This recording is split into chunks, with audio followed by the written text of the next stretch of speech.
बच्चों, आप सभी का स्वागत है। आइए आज हम कक्षा 10वीं के अध्याय 10 वृत्त की चर्चा करते हैं, जिसके अंतर्गत आपने पिछली कक्षा में पढ़ा है कि वृत्त एक तल के उन बिंदुओं का समूह होता है जो एक नियत बिंदु केंद्र से अचर दूरी अर्थात त्रिज्या पर होते हैं। आपने वृत्त से संबंधित अवधारणाओं जैसे जीवा, वृत्तखंड, त्रिज्यखंड, चाप आदि के बारे में भी पढ़ा है। आइए आज हम एक तल में स्थित एक वृत्त तथा रेखा की विभिन्न स्थितियों पर विचार करें।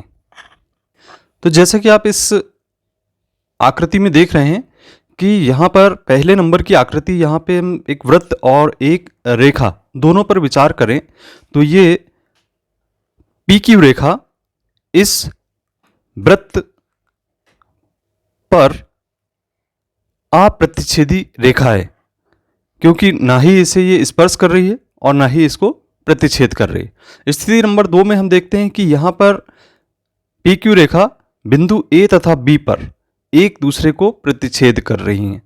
तो इस प्रकार से ये जो रेखा है इसे हम छेदक रेखा के नाम से जानेंगे। ये तीसरी स्थिति में पी क्यू रेखा बिंदु ए पर वृत्त को स्पर्श कर रही है, इसलिए इसे हम स्पर्श रेखा के रूप में जानेंगे और जिस बिंदु पर वह स्पर्श करती है उसे हम स्पर्श बिंदु के नाम से जानेंगे। चलिए अब बात करते हैं हम वृत्त की स्पर्श रेखा की। तो यहाँ पे आप एक वृत्त देख रहे हैं जिसमें हमने बहुत सारी रेखाएं खींच लिए हैं और क्रम से हम इन्हें A B, A dash B dash, A डे double dash B double dash, A triple dash B triple dash के रूप में जान रहे हैं। अब ये रेखा कहीं ना कहीं आप देख रहे हैं, ए बी रेखा किसी बिंदु पर जब हम एक रेखा यहाँ पे वृत्त पर खींचते हैं तो पहली स्थिति में तो ये एक दूसरे को स्पर्श करती है, लेकिन बाकी रेखाएं इसे प्रतिच्छेद करती हैं। तो पिछले परिच्छेद में आपने देखा था कि किसी वृत्त की स्पर्श रेखा वह रेखा है जो वृत्त को केवल एक बिंदु पर प्रतिच्छेद करती है। तो यहाँ पे वृत्त की स्पर्श रेखा ये भी स्पष्ट होता है कि हम देखते हैं कि वृत्त की रेखा स्पर्श रेखा एक बिंदु पर ही प्रतिच्छेद करेगी, और यदि हम दूसरी रेखा की बात करते हैं, जैसे इस रेखा की बात करें तो ये दो बिंदुओं पर प्रतिच्छेद कर रही है, जिसको हम पी क्यू के नाम से जान रहे हैं। तो दो बिंदु हो गए, इसका मतलब ये हुआ कि ये रेखा इसकी छेदक रेखा कहलाएगी। अतः हम कह सकते हैं कि वृत्त के एक बिंदु पर केवल एक और एक स्पर्श रेखा होती है। आइए अब इस आकृति पर विचार करें। यहाँ पे हम देख रहे हैं इस आकृति में केंद्र से होकर जाने वाली छेदक रेखा है पी क्यू, और इसके समानांतर एक स्पर्श रेखा हमने पी डैश क्यू डैश खींचा, और इसी के समानांतर बहुत सारी ऐसी रेखाएं खींचा, और ये इस तरफ भी समानांतर P double dash Q double dash रेखा हमने खींचा है। अब आप देख रहे हैं यहाँ पे समांतर दूरी पर स्थित ये सभी रेखाएं हैं, लेकिन हम देखते हैं पी डैश क्यू डैश और P day double dash Q double dash ये दोनों एक दूसरे के समांतर स्पर्श रेखाएं हैं, और ये केवल एक बिंदु पर ही यहाँ पे वृत्त को प्रतिच्छेद कर रही हैं। अन्य रेखाएं यहाँ पे वृत्त को दो दो बिंदुओं पर प्रतिच्छेद कर रही हैं, तो बाकी सभी ये छेदक रेखाएं कहलाएंगी, और ये जो पी डैश क्यू डैश है और P double dash Q double dash ये इसकी स्पर्श रेखा कहलाएगी। तो यहाँ से स्पष्ट यह भी होता है कि यदि हम वृत्त के एक सिरे पर स्पर्श रेखा खींचते हैं तो वृत्त के दूसरे सिरे पर उसी के समानांतर दूसरी स्पर्श रेखा खींची जा सकती है, अर्थात केवल दो स्पर्श रेखाएं ही एक दूसरे के समानांतर होती हैं। बच्चों, आइए अब हम एक बैलगाड़ी के पहिए पर विचार करते हैं जिसमें बहुत सारे तान लगी हुई हैं, और इन तानों में हम देख रहे हैं कि केवल एक ताना ही जो है इसका भूमि पर स्थित किसी बिंदु को स्पर्श करता है। तो यहाँ पे इस स्थान पे वह स्पर्श कर रहा है, और इसी से हम कह सकते हैं कि पहिए की सभी तीलियों में से एक तीली जब इसे स्पर्श करती है तो स्पर्श रेखा और वृत्त के उभयनिष्ठ बिंदु को स्पर्श बिंदु कहा जाएगा, तथा स्पर्श रेखा को वृत्त के उभयनिष्ठ बिंदु पर स्पर्श करना कहेंगे। इसके आधार पर हम यदि इसे मान लेते हैं कि एक्स वाई ये एक रेखा है जिसमें बिंदु P पर वृत्त की एक तीली स्पर्श करती है और यहाँ पे हमने यदि देखा तो 90 अंश का कोण निर्मित होता है। और यदि क्यू एक बिंदु ले लेते हैं, ओ से हम क्यू को मिलाते हैं तो यहाँ एक समकोण त्रिभुज OPQ तैयार हो जाता है, जिससे हम निष्कर्ष निकाल सकते हैं कि वृत्त के किसी एक बिंदु पर स्पर्श रेखा स्पर्श बिंदु से जाने वाली त्रिज्या पर लंब होती है।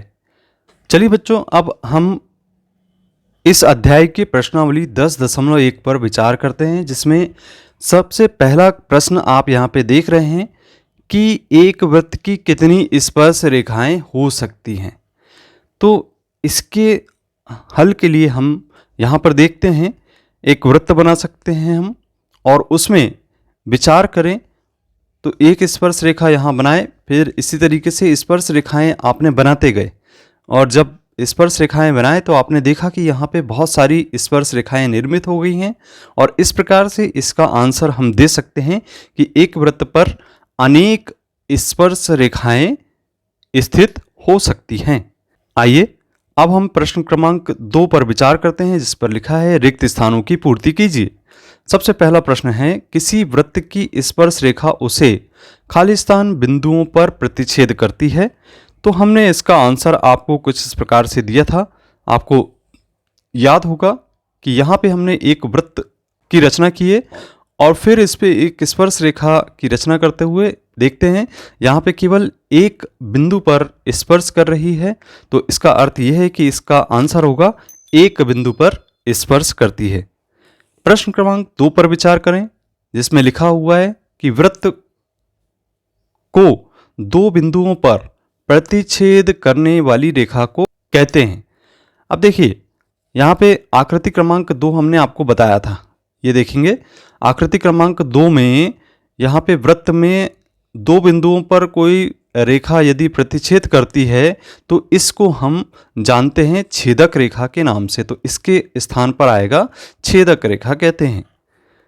इसके बाद प्रश्न क्रमांक 3 पर विचार करते हैं, तो इसमें लिखा है एक वृत्त की खालिस्तान समांतर स्पर्श रेखाएं हो सकती हैं।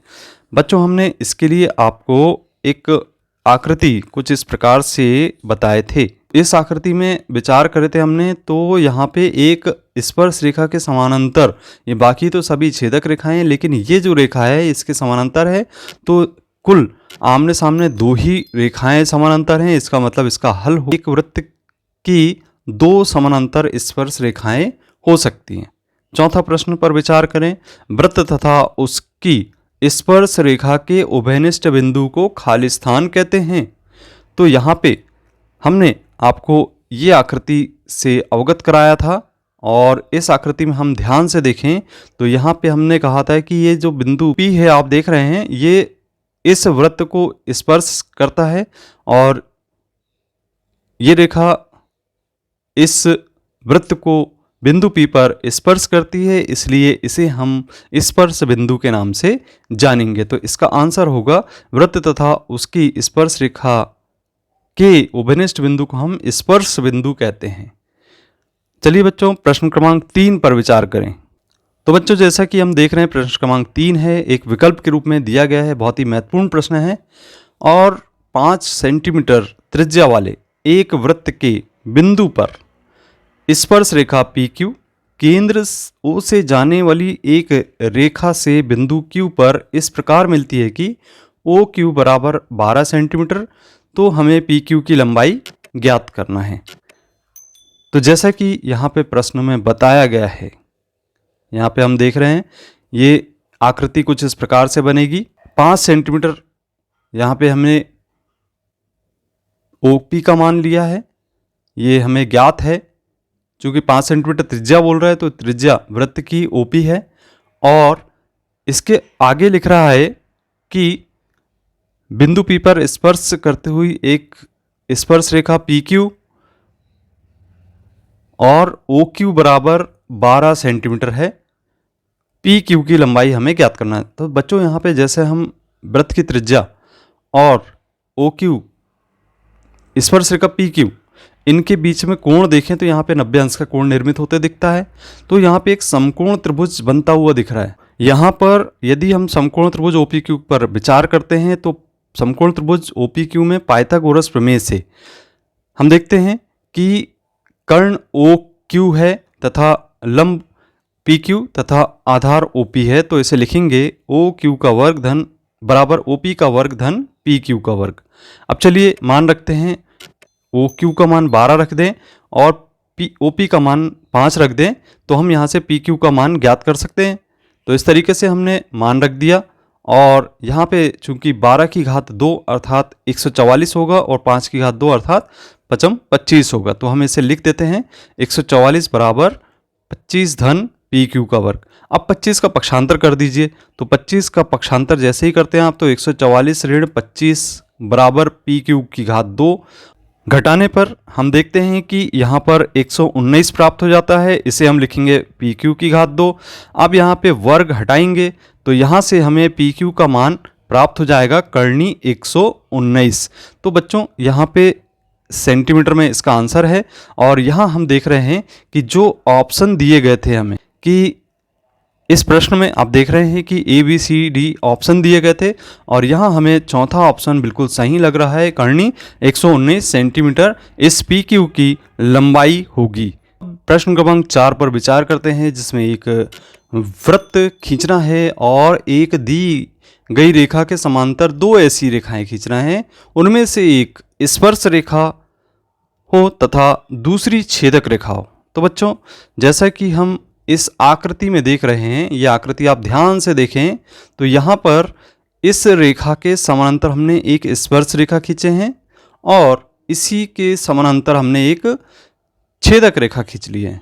तो इस प्रकार से ये आकृति हम बना सकते हैं। तो बच्चों ये थी प्रश्नावली 10.1। हम प्रश्नावली 10.2 के बारे में अगले वीडियो में चर्चा करेंगे। यदि आपको वीडियो पसंद आता है तो आप अपने मित्रों को शेयर कीजिए, वीडियो को लाइक कीजिए और चैनल को सब्सक्राइब कीजिए। मिलते हैं अगले वीडियो में। धन्यवाद।